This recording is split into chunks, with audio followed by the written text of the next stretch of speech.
सबको आज के इस पावन दिवस की बहुत बहुत बधाई और बहुत बहुत शुभकामनाएं।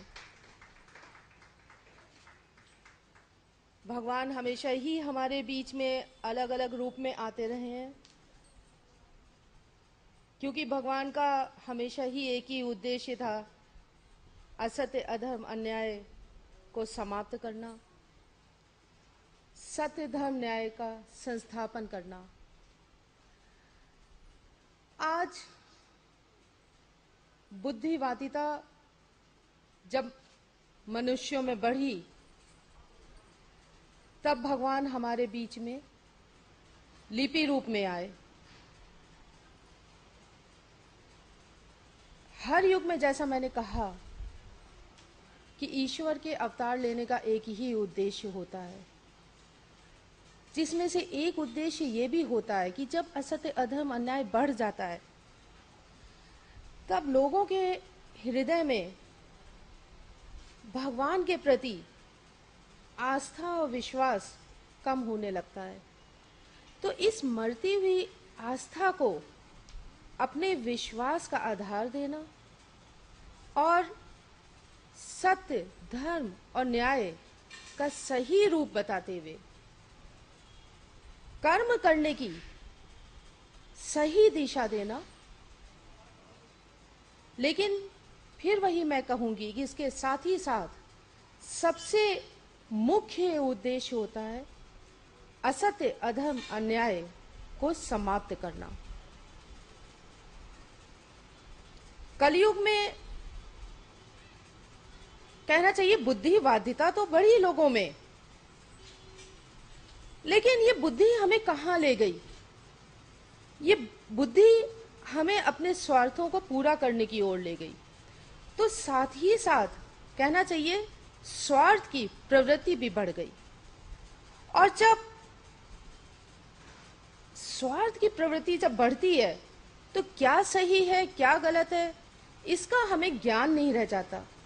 जिस कार्य से भी हमें हमारा स्वार्थ पूरा हो रहा होता है, व्यक्ति का स्वार्थ पूरा हो रहा होता है, वही कार्य उसे सही लगता है। कहाँ ज्ञान हमें रहता है कि क्या सही है क्या गलत है, किसी को कष्ट तो नहीं पहुंच रहा है। और होता क्या है कि हम सत्य से दूर होते चले जाते हैं। और कहना चाहिए कि जब अगर हमें मान लेना चाहिए कि अगर हमें सत्य का ज्ञान भी है, तो सत्य को पहचानते हुए भी अगर हम धर्म का साथ नहीं दे पा रहे हैं, या कहना चाहिए धर्म की रक्षा में न्याय का साथ देने में हम भयभीत हो रहे हैं, तो फिर ये धर्म का ज्ञान तो नहीं कहलाएगा। और ये भय ना ही ये दिखाता है कि हमारे मन में ईश्वर के प्रति विश्वास है, आस्था है। तो फिर अगर आज हम धर्म का साथ नहीं दे पा रहे हैं, तो फिर देखना है कि हम साथ किसका दे रहे हैं, किस शक्ति पर हम विश्वास कर रहे हैं। इसका अर्थ तो यही हुआ कि धर्म को पहचानते हुए भी साथ तो हम अधर्म का ही दे रहे हैं। अब अधर्म का साथ हम क्यों दे रहे हैं? केवल एक कारण से कि हमें धर्म पे विश्वास उतना नहीं जितना होना चाहिए, और अधर्म का हमारे मन और हृदय में भय है। तो इस भय को मन से निकालना होगा, क्योंकि ये मन का हमारा भय ही होता है जो अधर्म की शक्ति बनता है, जो हमारे विश्वास को कमजोर बनाता है। आगे हम बढ़ते नहीं हैं, और मन में हमारे रहता है कि हमें सफलता इसलिए नहीं मिल रही है कि स्थितियां बड़ी कठिन है, जबकि वास्तविकता ये होती है कि हम स्वयं आगे नहीं बढ़ रहे होते हैं। श्री कृष्ण भगवान ने कहा है कि जहां धर्म है वहां मैं हूं, जहां मैं हूं वहीं जय है। लेकिन व्यक्ति तो आज पहले से ही हार के बैठा रहता है, और जहां पराजय की भावना हो, वह पहले से ही मन में बैठा हो, तो किस तरह से तुम कह सकते हो कि तुम ईश्वर के भक्त हो, या तुम्हारे मन में धर्म का कहीं कोई स्थान भी है। कहा जाता है कि आज हर ओर असत्य है, अधर्म है। तो ये बताओ कि असत्य और अधर्म का क्या कोई अस्तित्व है जिसे देखा जा सकता हो? असत्य अधर्म को देखा जा सकता है तो केवल और केवल व्यक्ति के कर्मों में। जब व्यक्ति के कर्म, तुम्हारे कर्म ऐसे हो जाते हैं जो अपने स्वार्थ को पूरा करने के लिए धर्म के नाम पर अधर्म की पूजा करने लगते हैं, मानवता के लिए कष्ट का कारण बन जाते हैं, या कहना चाहिए कि एक प्रकार से मानवता की मृत्यु का कारण बन जाते हैं। जब स्वार्थ पूर्ति के लिए ज्ञान नहीं रहता कि क्या सही है क्या गलत है, अज्ञानता का अंधकार इस सीमा तक बढ़ जाता है कि वो एक सूर्य ग्रहण का रूप ले लेता है।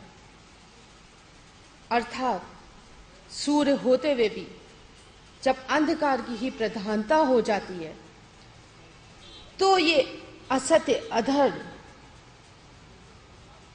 हर ओर अपना रूप लिए दिखने लगता है। लेकिन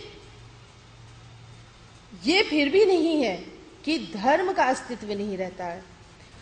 सूर्य के प्रकाश की तरह धर्म हर ओर, हर रूप में, हर कण में है।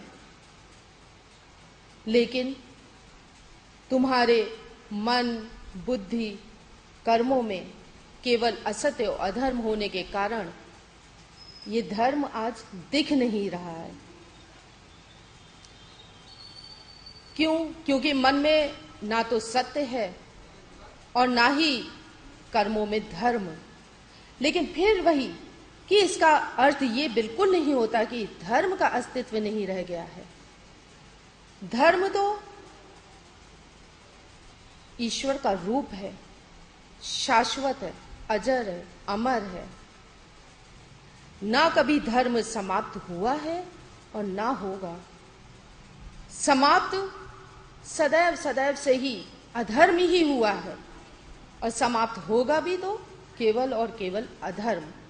केवल आज धर्म पर अधर्म का ग्रहण लगा हुआ है, और इस ग्रहण को समाप्त होना ही है।